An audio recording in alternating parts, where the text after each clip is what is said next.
पाकिस्तान के prime minister ने बोला कि हम इंडिया से बात करना चाहते हैं। बातचीत की पहल एक इन्विटेशन दिया है पाकिस्तान के प्राइम मिनिस्टर ने, पता नहीं क्या मूड है उनका और वो क्यों दे रहे हैं, इससे पहले तो नहीं आया था।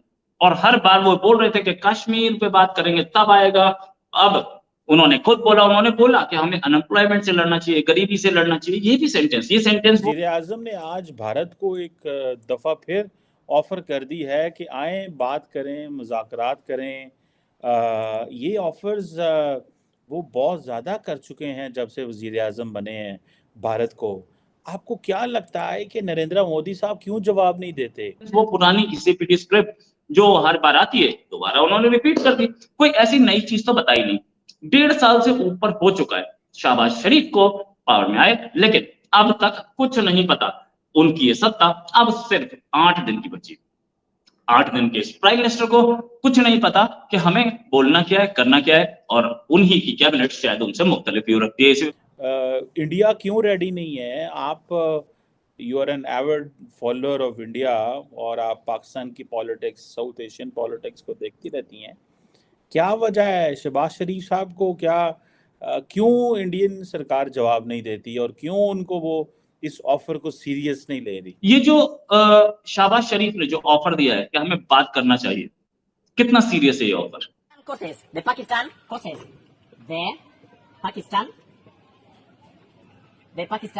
courses. Pay attention. In Pakistan, we have different courses like MBBS, we have CAT, and we have GJEE. MBBS stands for Masters in Bomb Blasting and Strategies. CAT stands for Career in Al-Qaeda and Taliban. And G stands for JAD Entrance Exam. जय हिंद दोस्तों, वंदे मातरम। आप सभी का स्वागत है the Indian काफिर channel के एक नए वीडियो में। इमरान खान के बाद दोस्तों अब शहबाज शरीफ भारत से मित्रता करने और भारत के साथ ट्रेड शुरू करने के लिए गिड़गिड़ाने लगे हैं। अभी हाल ही में उन्होंने बयान दिया है कि हम भारत से बात करना चाहते हैं, लेकिन भारत ने उनके इस बयान पर कोई भी रिस्पांस नहीं दिया है। इसी मुद्दे पर बात करते हुए दूसरे शब्दों में बात करें तो आरजू काज़मी ने कमर चीमा को झूठा तक कह दिया है। तो दोस्तों वीडियो बहुत इंटरेस्टिंग होने वाला है। आप सभी से निवेदन है वीडियो को पूरा देखें, हमारे चैनल को सब्सक्राइब करें, वीडियो को लाइक शेयर करना ना भूलें। धन्यवाद। रोहित भाई, क्या 370 धारा दोबारा लग गई है क्या? ये तो कहते थे 370 धारा लगे का स्टेटस वापस रेस्टोर करेंगे तो फिर हम बात करेंगे। यही इनका बयान था ना। तो आपसे रोहित भाई मुझे बताइए, क्या 370 धारा दोबारा लगा दी है क्या मोदी जी ने? नहीं। तो या तो ये देखें, कल तो आपने दूसरी बात की थी। अब आप जो है वो थूक कर और अभी आप चाट रहे हैं। अभी आप जनाब वाली बातें कर रहे हैं, निगोशिएशन की बात कर रहे हैं। ये किसको बेवकूफ बना रहे हैं? ये तो वही हो गया, मुंह में राम राम और बगल में छुरी। वो छुरी भी नजर आ रही है और आपकी मसनूई राम राम भी नजर आ रहा है। तो आपका जो स्टेटमेंट है उसमें जो डिस्क्रिपेंसी है या जो तजाद है, झोल है वो दुनिया सारी को नजर आ रहा है। 370 भी नहीं हटा और अब आप जनाब कह रहे हैं कि जी हम बात करेंगे। या तो आप कहते हैं कि हम बात बिल्कुल नहीं करेंगे जब तक 370 धारा दोबारा लागू न की जाए, और अब जनाब अली जो है वो तो नहीं लगी है, या तो लग गई है तो बता दें। तो ये मतलब है कि किस मुंह से बातें करते हैं? मुझे दे रहे हैं 8 दिन की सत्ता बाकी है और 8 दिन की भी नहीं रह गई अब तो। 8 दिन के बाद एक नया केयरटेकर प्राइम मिनिस्टर आ जाएगा, और नया प्राइम मिनिस्टर आ जाएगा तो फिर इनके स्टेटमेंट्स को कौन पूछेगा? वहां पाकिस्तान में इस स्टेटमेंट को क्या पॉजिटिवली लिया जाएगा या ये सीरियस है बातचीत के लिए? क्या पाकिस्तान की तो तकरीबन यूं समझ लीजिए कि पूरी कौम को ही इन्होंने गूंगा बहरा बना दिया है। पाकिस्तानी को सोचने समझने का जो है उनके पास कोई इन्होंने छोड़ा ही नहीं है कि वो सोचें समझें, वो चीज़ों को एनालाइज करें, वो रियलिस्टिक वे में जो है वो एनालाइज करके जो है अपना रिएक्ट करें। पाकिस्तानी कौम को तो इन्होंने टेरराइज करके रखा हुआ है। वो सिर्फ 6 दिन की रह गई है और अभी 6 दिन के बाद जो है इनकी गवर्नमेंट जो है वो वैसे भी खत्म होने वाली है शहबाज शरीफ साहब की। और उससे पहले भी जब से ये गवर्नमेंट आई है किसी ने भी इसको सीरियसली नहीं लिया है। वैसे तो खैर बाकी गवर्नमेंट्स को भी कोई नहीं लेता, लेकिन इनको तो बिल्कुल ही नहीं लिया।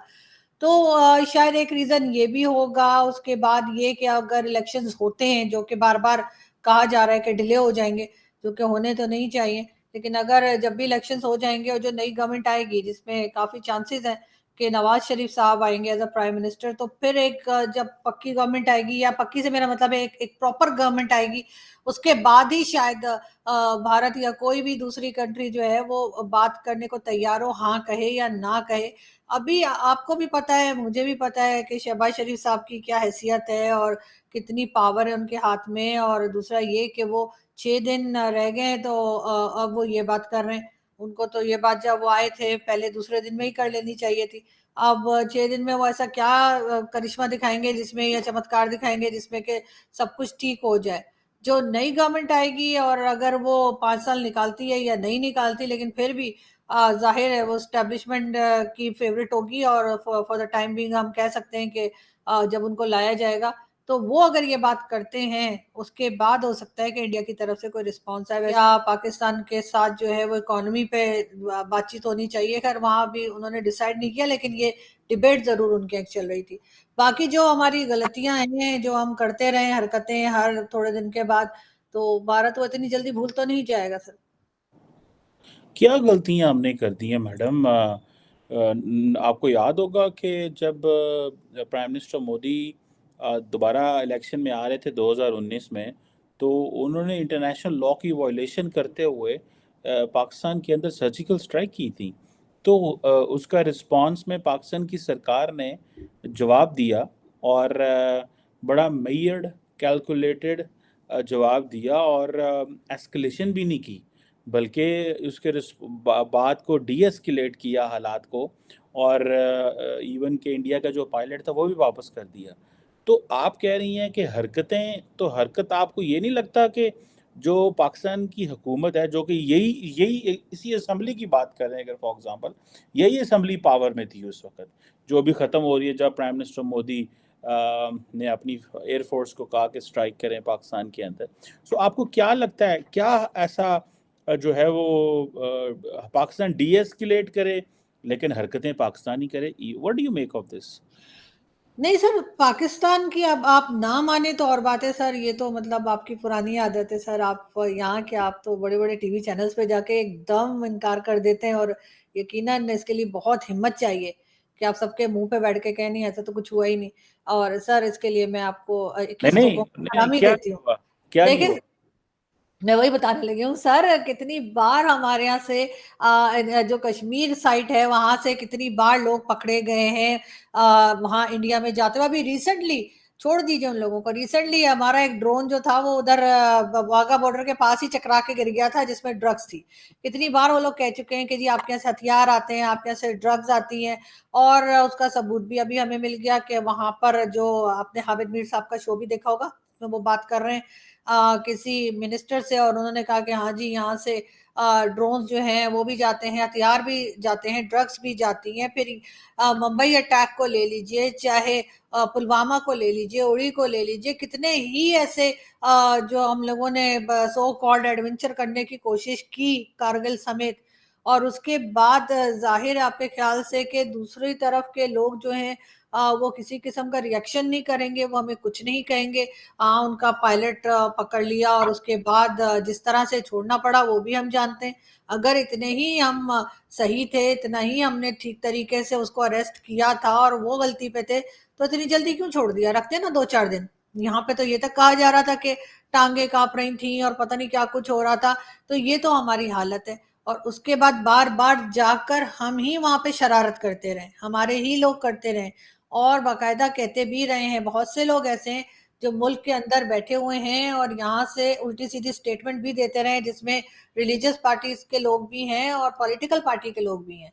इन्हें कुछ और तो आता नहीं है, बस ये जाकर स्टेटमेंट देना होता है, इन्होंने उल्टा सीधा वो देते हैं, यूनाइटेड नेशन तक पहुंच जाते हैं। अभी जो बिलावल भुट्टो गए थे वहां पर, जो आपने देखा एससीओ की मीटिंग में, तो उधर भी वो एक जिस तरह का माहौल क्रिएट करके आए, तो वो ऐसे लोग तो नहीं लग रहे थे जो जरूरतमंद है या जो मुसीबत में है और उनको जरूरत है, जो कि हर बार लोग कहते हैं, पाकिस्तान के भी लोग कहते हैं कि इंडिया के साथ टर्म्स बेहतर होने चाहिए, लेकिन हमारे लीडर जब उठते हैं कोई उल्टा सीधा स्टेटमेंट दे के आते हैं। वैसे एक चीज इन सब में कॉमन है, जब ये जाने लगते हैं या चले जाते हैं, उसके बाद ये भी कहते हैं कि भारत से दोस्ती होनी चाहिए, भारत से टर्म्स अच्छे होने चाहिए, भारत की तारीफें शुरू कर देते हैं। इमरान खान ने भी यही किया, और अभी शहबाज शरीफ साहब भी, जब सिर्फ 6 दिन रह गए कि वो अपना बैग पैक करें और घर को रवाना हो, उससे पहले जो है वो भी इसी किस्म की स्टेटमेंट दे रहे हैं।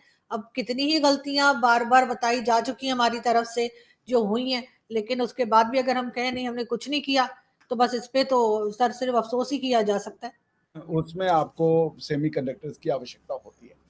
अब सेमीकंडक्टर्स की प्रॉब्लम ये थी कि अभी तक इंडिया इसको सिर्फ इंपोर्ट करता था, इसमें यहाँ इंडिया में एक्सपोर्ट करने की या इसको मैन्युफैक्चर करने की कोई कैपेसिटी नहीं थी, या ये बनाना नहीं चाहते थे।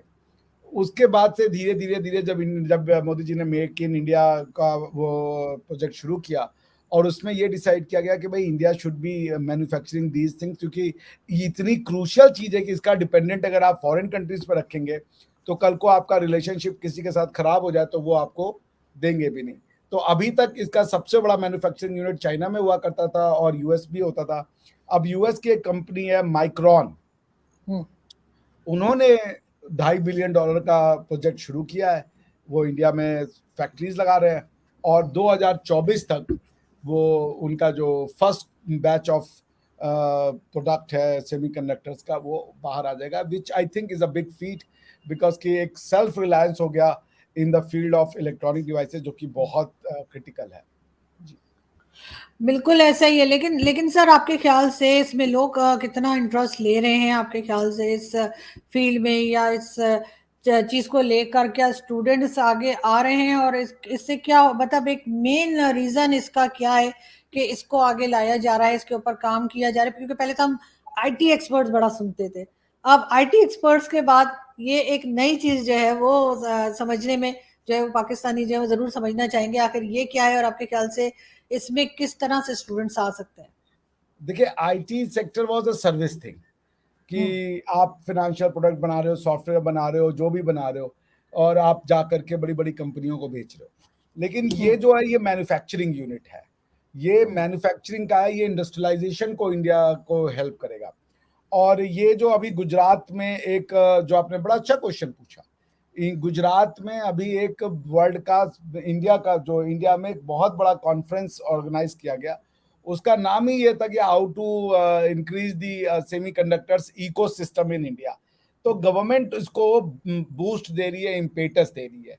तो not only students, because students के लिए तो इसमें कोई खास अभी नहीं एक्सेप्ट कि वो सेमीकंडक्टर को पढ़ें और उसकी स्किल्स को लें, लेकिन जो मेन चीज है कि इसकी जो मैन्युफैक्चरिंग होगी उसको बनाने के लिए जो स्किल चाहिए होगा, और जो जो उसकी टेक्नोलॉजी चाहिए होगी उसको बनाने के लिए, उसमें क्या बाहर की कंपनियां आके इंडिया में ये सेटअप करने को तैयार हैं। क्योंकि अगर इंडिया में जो मैन्युफैक्चरिंग होगी सेमीकंडक्टर की, तो वो सिर्फ इंडियन सबकॉन्टिनेंट के लिए नहीं होगी, वो फिर होगी कि ये आसपास के जितने इलाके हैं, एशिया हो गया, यूरोप हो गया, यहाँ से मैन्युफैक्चर होकर के ये चिप्स जो है वो दूसरी कंट्रियों में भी जाएंगे। तो इस